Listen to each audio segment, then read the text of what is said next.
একটা মানুষের তার একটা কাপড় রাখে নাই শরীরে, এত বড় বড় পাথর দিয়ে তারে নিক্ষেপ করে। ওরা কি মানুষ, ওরা কি মরবো না, ওরা কি মরবো না। আমার এই যে সব সারা করতো। আমার বাবাকে ব্যবসার জন্য আমার বাবার ব্যবসা চাইছে এবং আমার বাবা থেকে 2 লাখ টাকা মাসে মাসে চাঁদা চাইছে। এই দুইটাই একটা আইনত ইয়া, সেই জন্য আমার বাবা রাজি হয় নাই। সেই জন্য আমার বাবাকে আমি ভিডিও দেখি নাই, আমি সহ্য করতে পারবো না, ভিডিও দেখাই নাই। আমরা সবাই জানে, ওপেনলি জানে সবাই, যেটা হত্যা। শুক্রবারে সকালবেলা কিন্তু ভিডিও প্রকাশ হয়েছে। ভিডিও প্রকাশ হয়েছে গতকালকে। আপনারা কি আগে থেকে জানতে পারছেন? হ্যাঁ, আমরা আগে থেকে জানতে পারছি। তখন কি জানতে পারলেন? মানে কারা কারা করছে? আমি সবার নাম তো জানি না, কিছু মানুষের নাম জানি, যেরকম টিটু, মইন, ছোট মনি, লম্বা মনি, তারপর রনি, কামাল না কাউসার মোল্লা, কাইয়ুম মোল্লা। কায়সার হচ্ছে ফোন দিছে। হ্যাঁ, যখন আমার মামা বাসায়, ওই কাউসার ফোন দিয়ে আমার মামার বাসা থেকে বের করছে, বলছে যে তুমি তাড়াতাড়ি আসো, দোকানে আছি, তুমি তাড়াতাড়ি আসো। ওনারে অনেক রকমের মানে মেন্টাল ক্রিয়েট করছে। কোয়েশ্চেন গুলো ওকে না করে। আচ্ছা, ভিডিওটা পরে প্রকাশ হওয়ার কারণটা ছিল কি? পরে হচ্ছে গিয়া আমি প্রেস ক্লাবে গিয়েছিলাম, বরগুনা প্রেস ক্লাবে। আমার কাছে তার আগে অনেক ভিডিও ছিল, হিউজ পরিমাণে ভিডিও ছিল আমার কাছে।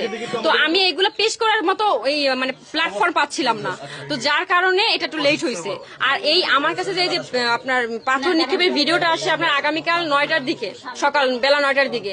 তো ওইটাই আমি আমার একটা কলেজ, আমি বরিশাল ভার্সিটিতে পড়ি, তো ভার্সিটির আমাদের পেজ আছে, পেজে আমি এটা আপলোড করি। আপলোড করার পরে এটা অনেকটা মানে 1 ঘন্টা না 1.5 ঘন্টার মধ্যে এটা সবার কাছে ছড়াই যায়। হ্যাঁ, এটা প্রকাশ হয়েছে কালকে। কারণ আর এর আগেও আমার অনেকগুলো ফুটেজ ছিল, সিসিটিভি ফুটেজ আছে 7টা।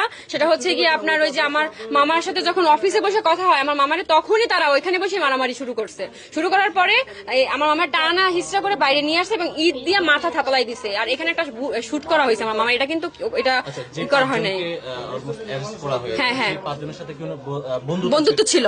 এই যে মুবিন উনি, হ্যাঁ মুহিন, উনি হচ্ছে গিয়া ওনার যে বাসার খাটটা পর্যন্ত আমার মামা কিনে দিচ্ছে।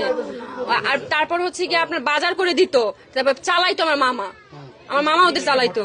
এত বড় একটা ঘটনা ঘটেছিল, এর ভিতরে কোনো ধরনের প্রবলেম হয়েছিল কিনা? বা প্রবলেম বলতে আমি বলছি 2020 থেকে 25 সালে এই 5টা বছর আমার মামা অনেকটা ডেভেলপ করে তার ব্যবসায় এবং অনেক ভালো ছিল আলহামদুলিল্লাহ। তার সন্তান ওয়াইফ নিয়ে অনেক ভালো ছিল, ভালোই দিন কাটতেছিল এবং সে একটা লাক্সারি লাইফ বিলং করতেছিল। তো ওইটা তার বন্ধুদের এটা সহ্য হচ্ছিল না যে ও এত ভালো, তাহলে আমরা এরকমের কেন, তাহলে তার মানে আমাদের কিছু একটা করতে হবে। কারণ মানুষ তো লোভে পড়ে সবকিছু করে, এই জন্য ওরা লোভে পড়ে আমার মামার এই কাজটা করছে। আমার মামারে বলছে যে হয় তুমি তোমার এই যে সোহানা মেটালটা আমাদের দিয়ে দাও, আর যদি তুমি সেটা না করো তাহলে প্রত্যেক মাসে আমাদের 2 লক্ষ টাকা করে তোমাকে দিতে হবে। এখন আমার মামা বলছে যে আমি কষ্ট করে এগুলো সবকিছু আমার নিজের পরিশ্রম দিয়ে এগুলো করছি আমার বাচ্চাদের ভবিষ্যৎ গড়ার জন্য, আমি তোমাদের কেন শুধু 2 লক্ষ টাকা চাঁদা দিতে যাবো।